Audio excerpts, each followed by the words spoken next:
That's so mean.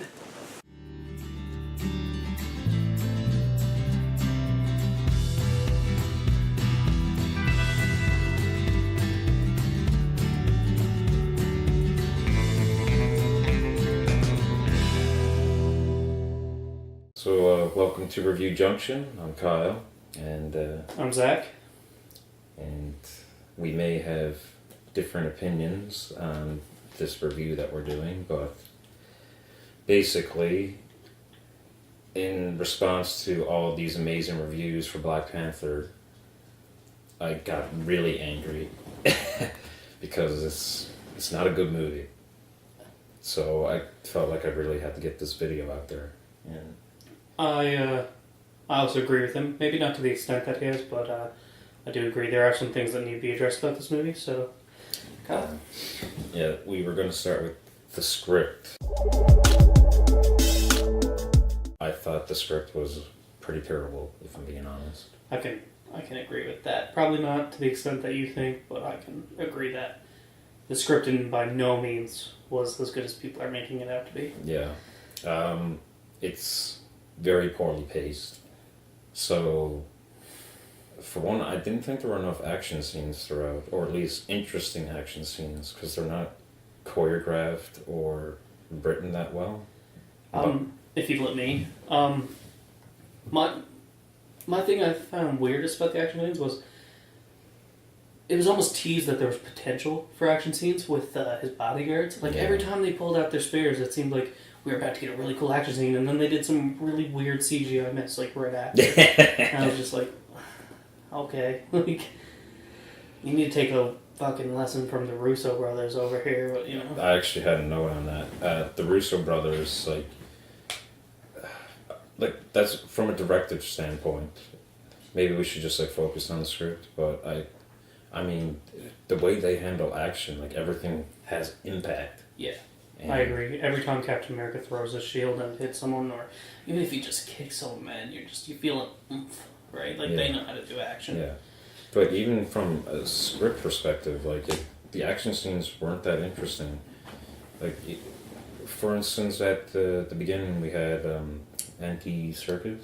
Andy Serkis. Yeah, with his action scene was actually kind of boring, if I'm being honest. I did like his arm though, the way it opened it up. It looked really weird and stuff, and I thought that was kind of cool. But I do agree. I think that whole car chase scene was boring and it was out of place, and it felt like it was shoehorned into the middle of the script. And I remember there was no tension, and action scenes should bring tension for the character you're watching, and for me there was none. Yeah, most definitely. Additionally, on the pacing, it was even the character moments didn't really register with me. I think you can agree on that.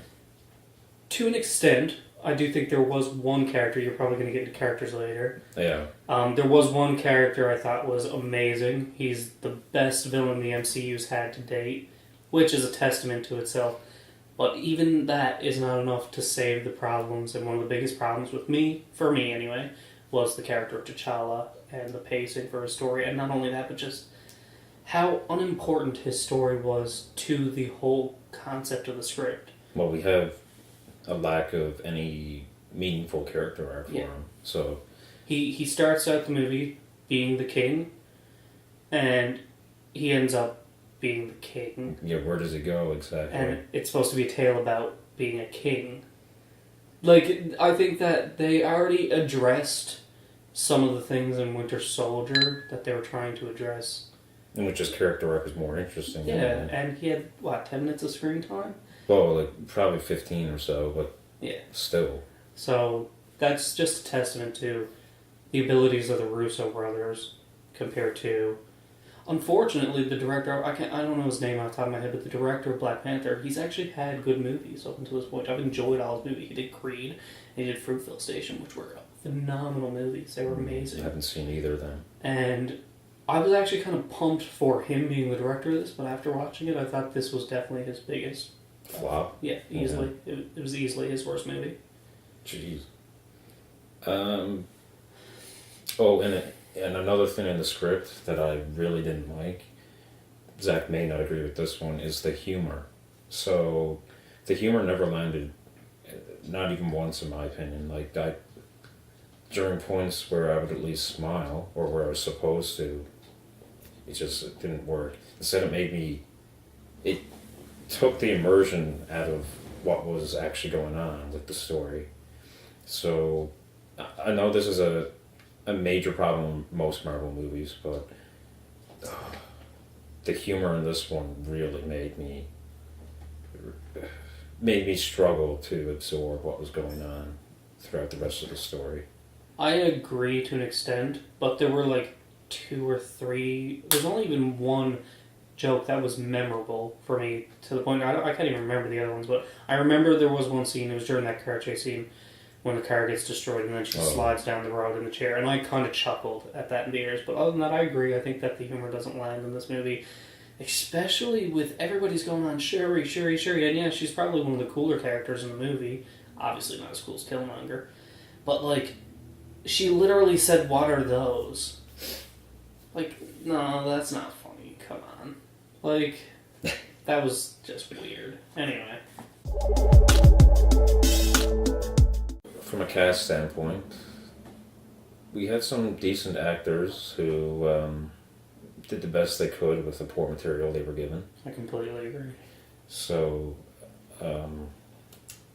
what's his name? Who played T'Challa? I'm not really sure. I know he was in the movie, I think it was 42 before Black Panther. That's kind of what gave him the boost to be in this movie, because he showed he does have acting talent. And he does. He does have acting talent. He showed in Civil War that he was great. Or, Civil War. So. And, like, if you listen to this guy talk in real life, like, he's got a thick, like, American, kind of like Detroit, I guess. I'm not too familiar with the American accents, but, like, Detroit or New York kind of accent. And when he talks in the movie, like, you swear this guy's straight out of Africa. Like, you wouldn't even question it. Yeah. He is a phenomenal actor. It's just, like, the cast in Fantastic was amazing too, but if you give them crappy fucking dialogue, I mean, like, they can only do so much with it. Shitty dialogue, shitty action scenes, shitty interactions in general with what their environment or the characters. The only character that I felt like was remotely even written well was Killmonger. Killmonger, yeah. And that was another actor that we wanted to touch on, because Michael B. Jordan.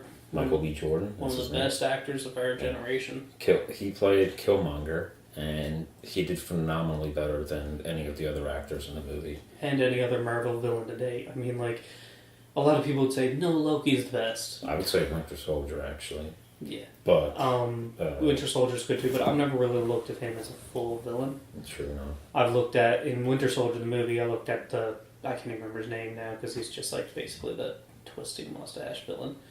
The businessman, and the businessman was the villain, and he was Robert Redford. Yeah. He was more of the just anti-hero kind of, He was the victim, right? So I guess he was as much of a victim as a character like Vader or Magneto. But when it came to danger in the Winter Soldier, like, it was Bucky Barnes who was the... Oh, sorry about the little spoiler there. I think they've all seen Winter. If you're watching this Black Panther review and you haven't watched Winter Soldier, then what are you doing? But he's the main source of the conflict, so I would say he's the antagonist for that movie, and he can be more of the hero or misunderstood villain of the third Avengers film. Yeah. Captain America 3. Yeah. But yeah, with the other villains the MCU's had today, let's see, they've had Loki, and I don't consider Loki as good as everybody else. Everybody holds him, like, super high as a villain. I don't remember the name of the villain from Doctor Strange, but it wasn't great. We're not going to talk about the villains in Doctor Strange. It ended terribly in terms of, like, unsatisfying boss fight, if you will. That's a discussion for another day, because I could go on for like an hour about the stupidity of the ending of Doctor Strange. That said, we should probably get back to Killmonger. Killmonger is my favorite villain. I think Vulture would probably be my second favorite, but they're two different. The MCU hasn't had a fully fleshed villain until this point, I think. I can probably agree with that. So, yes, from a scripting perspective, Killmonger was actually written well, which is probably the only thing that I actually enjoyed about the writing. I probably would have left theaters if he wasn't in the movie, honestly. But the casting is what elevates the material. Like, Michael B. Jordan, fantastic in this film. And Funny enough, he is in Fantastic as well. He plays the Human Torch. And yet again, he could not save the movie. oh boy. Yeah, it's like, I almost wish I had a short film edited of just like Killmonger scenes. And I had this thought after seeing the movie, and I know that producers will be like, we need that character back, and maybe they signed a 3-year contract, so they'll write in some like stupid excuse to bring the character back. Like, scientific experiment brings the villain back, and now they have to fight again. And I was thinking, you know, I probably wouldn't even mind it to see more of Killmonger. Like, I think I'd suck up the stupid fucking bring him back arc, and then, you know, have a bit more Killmonger. Because, do you want to spoiler Black Panther? Do you want me to leave it out? oh, Because we're pretty much spoiling it at this point. yeah. All Minor spoiler. Well, Spoiler no, alert. big giant spoiler. I'll put a big spoiler alert on the screen. Killmonger dies at the end of this movie. And that was like, that hurt, man. Watching him die at the end of the movie. It was the most powerful moment in the movie, easily. Yeah. And I was like, God damn, like, there goes the best villain we've had yet. Like, it was a bittersweet moment. You know? In many ways, I think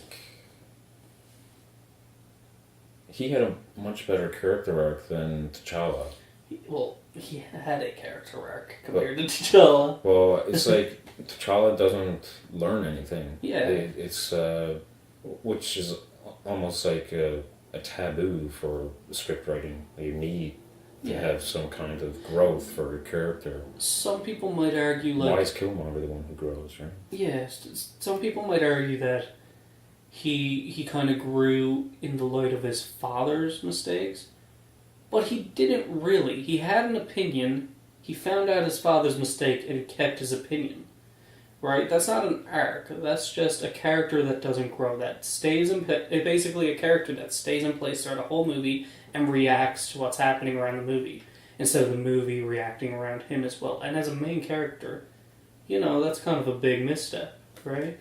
Whereas Killmonger, every scene he was on affected the movie, right? The movie was kind of bouncing off him, right? And he learned something by the end, and he just had so much more depth and development throughout the movie. Like, you just seen so much more. I remember when the scene comes up near the beginning, this isn't too much of a spoiler, near the beginning you start seeing the origins of Killmonger, and I immediately looked over at you and I was like, this is cool. I like this. Where this is headed, like, this is good. But then they backtrack out of that. Go out of control with where the plot tends to go. And then for like...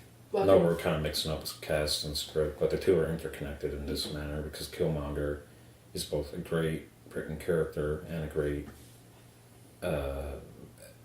played by a great actor, Michael B. Jordan. Yeah. So. But yeah, they, to my point, like, they'd bounce away from Killmonger for like a half hour, and I'd just be sitting there like, I just want to see more Killmonger. Yeah. Right? Anyway. I'm guessing, do you want to talk about the rest of the cast, or? No. Like, no one really stood out, in my opinion. It's just they did the best with... I liked a little bit of what Andy Serkis did. I didn't like Andy Serkis actually. No. I liked a little bit, and I liked... Though I usually do like him as an actor. What's his name? He played Bilbo Baggins in the Hobbit movies. You know what I'm talking about? He's also in the Sherlock series with Benedict Cumberbatch. I can't remember. Played... Do you don't remember The Hobbit? No, I remember The Hobbit, but I can't remember him in... I can't remember him in Black Panther because it's not a memorable movie. Because it's that bad. Yeah. He was the agent who did the big ending the scene with he was flying the ship and stuff like that. Right. I didn't mind him either, but yeah, I agree that other than Killmonger, man, not much stood out about this movie. No. Let's go with the presentation, I guess. So, the score, for instance. I thought the score was... it was a decent enough score. It was better than it could have been. Yeah, they try to really play with the African theme, so there's a lot of drum beats in it. Not as many symphonic elements as I would have liked. Like I tend to like violin and like major compositions, like the stuff that you see from Hans Zimmer or Look at like the John Lion Williams. King. Yeah, that's what The I Lion King is kinda like the wanted. perfect African kind of. That's what I wanted out of Black Panther anyway, but it was very percussion based, and I understand like that is what a lot of African music tends to be focused around. At least when you're talking about their cultural history. But as music, it's not memorable. Yeah, it just doesn't. You need a bit more. You need more than a few drum beats. However, that said, when I found out that Kendrick Lamar was working on the score for this movie, I was like, this is going to be an oversaturated modern day rap fucking soundtrack, and it really worried me. And the fact that we didn't get that kind of, it elevated the score a little bit for me in theaters. Well, that was another thing I wanted to touch on. I really don't like. I almost never like integrated songs into. Into movie soundtracks. I think it usually takes away from the immersion, unless you have like the perfect song choice. And here, yeah, same thing. Songs pull me out of the action. Yeah, Whenever those rap songs came in, I was like, bam, I'm out. There was one big action sequence in kind of like this Chinatown kind of I think it was like a casino ring. I can't even remember. It was that like unmemorable. But yeah, like immediately when the action started, that's when the rap started kicking in, and I got a little worried. But I think that was really there was only like one or two moments where like there was heavy rap. I found, but yeah, they did the same thing for me too. I was just like, this is not what this. The immersion is just cut off right there, and you're kind of you're left actually thinking about the movie in the worst way possible.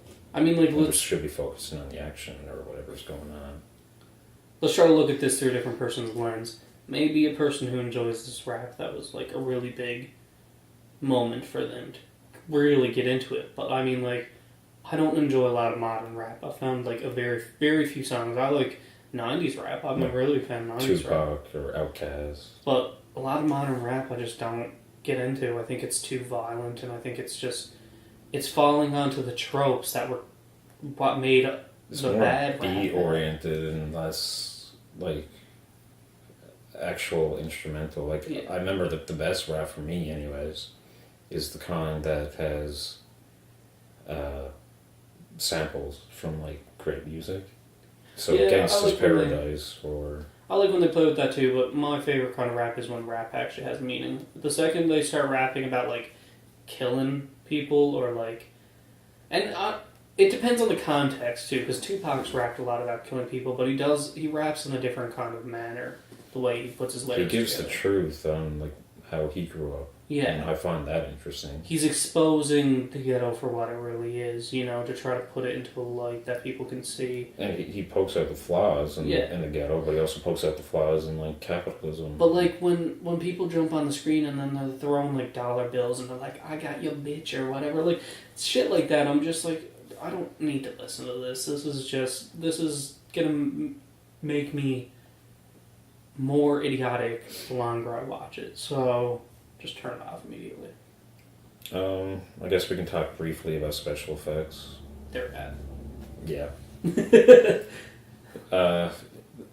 They also cut away from the immersion. So the special effects range from mediocre to pretty awful, if we're being honest. My moment in that movie when I started chuckling at the movie for being cheesy, the same way like you chuckle at Batman and Robin and those kind of movies. Like the moment that literally like pulled me out completely it was right when they started, like we were saying before, they were about to start, his bodyguards were about to start like fighting with their spears and stuff. I was like, yeah. And then this giant CGI rhino came out of nowhere, and it was like the most clear CGI thing you've ever seen in your life. And I literally was just like, I started chuckling in theaters, like not for like what was meant to be chuckled at, like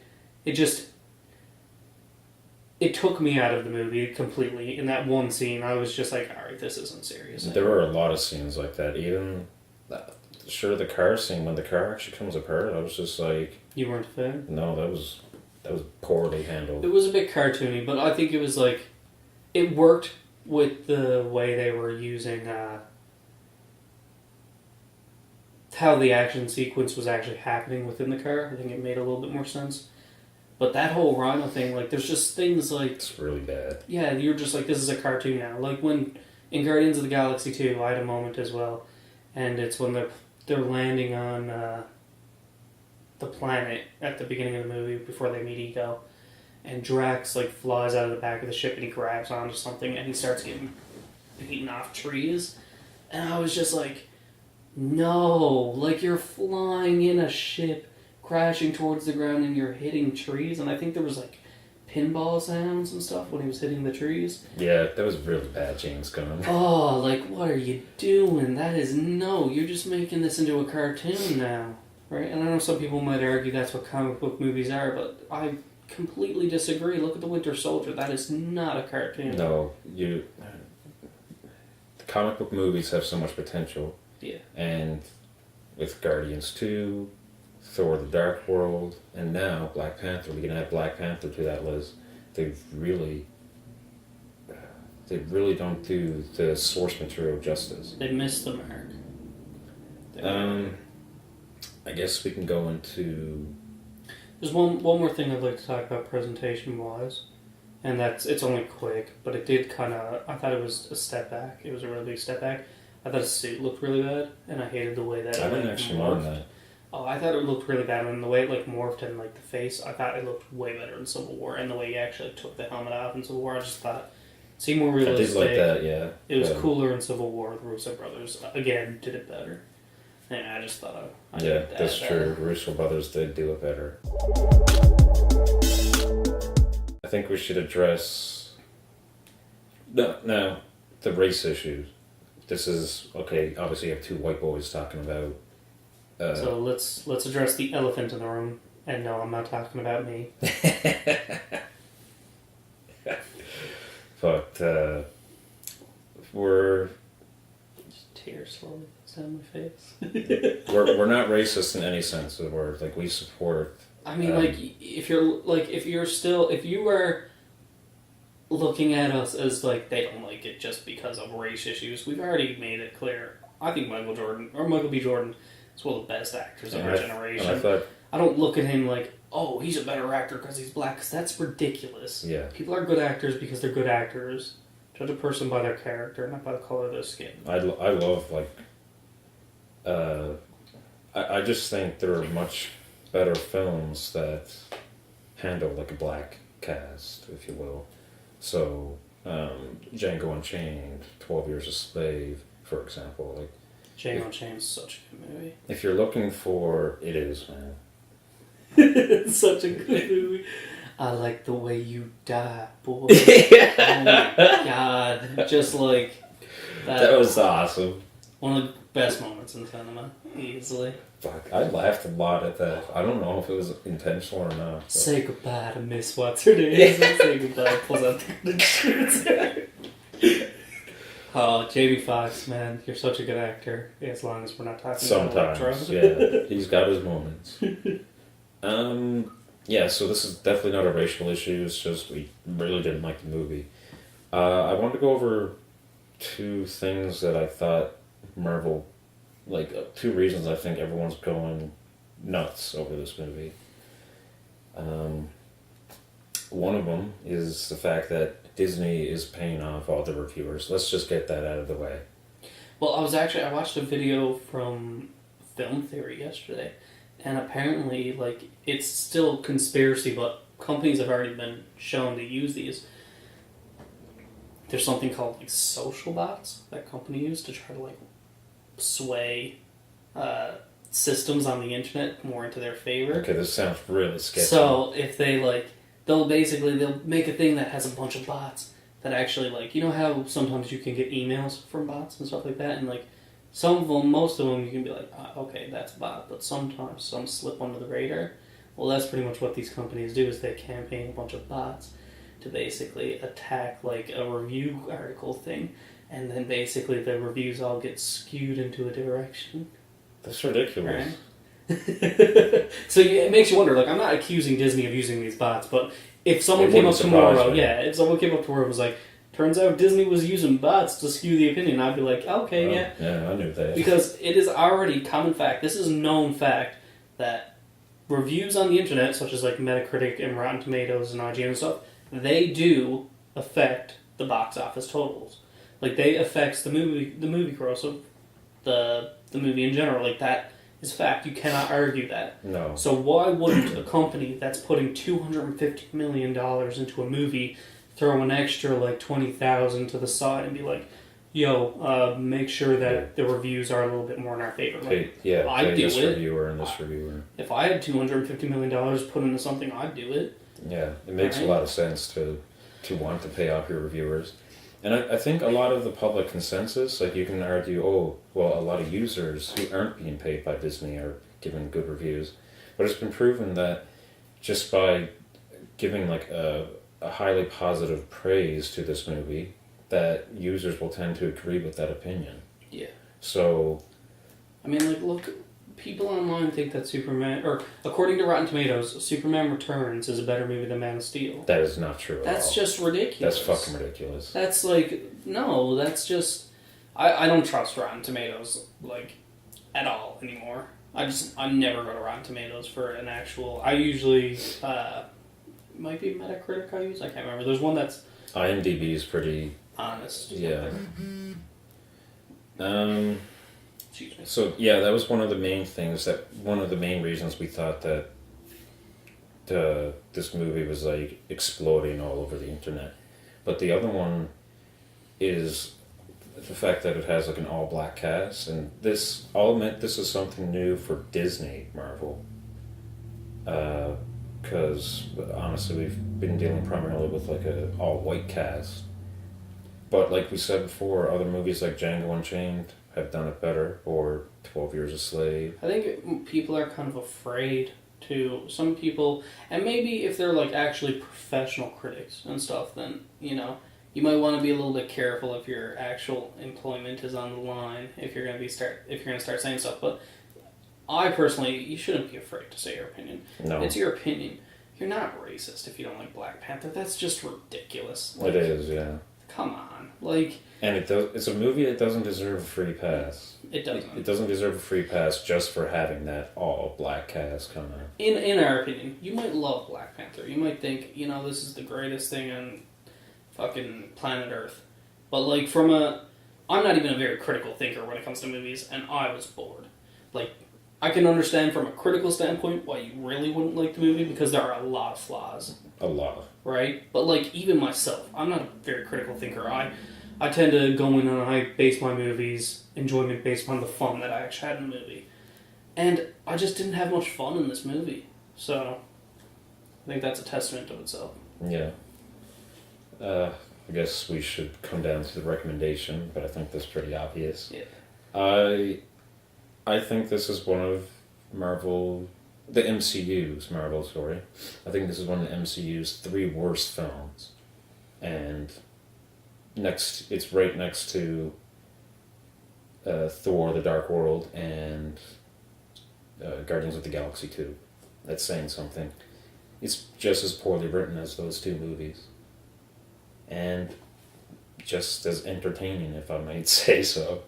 So, I highly recommend skipping this movie. Maybe you can watch it, just gain your own opinion on it, but I wouldn't support Disney in purchasing it in any manner. My opinion's going to be a little bit different than yours. Because I still stand by the fact that I don't think MCU have made a bad movie to date. I think they've made average movies, but I don't think they've made bad movies yet. And I think Black Panther is scraping the average line, much like Guardians 2, and much like Thor: The Dark World. And you might argue Iron Man 2, although I did enjoy some things in Iron Man 2. That said, I do recommend you should watch it. I don't recommend you buy it. But if you are a fan of Marvel movies, though, watch it. Watch it once at least. Because I think that it is going to play a little bit into Infinity War. And, it's not a horrible movie. If you're a fan of blockbusters at all, or you're a fan of any of these actors in general, and you just want to see some, a few kick-ass moments and a really cool villain. Why not? Just throw it on. If you like comic book movies at all, watch it. Don't buy it. I agree. Alright guys, well, thanks for watching. Hopefully you don't detect us too much for our different opinions. But if you do have different opinions, feel free to talk them out, man. Like, Just be civil with whatever you write. We don't need to attack each other over some comic book movie. Like, come on. Anyway. Take care.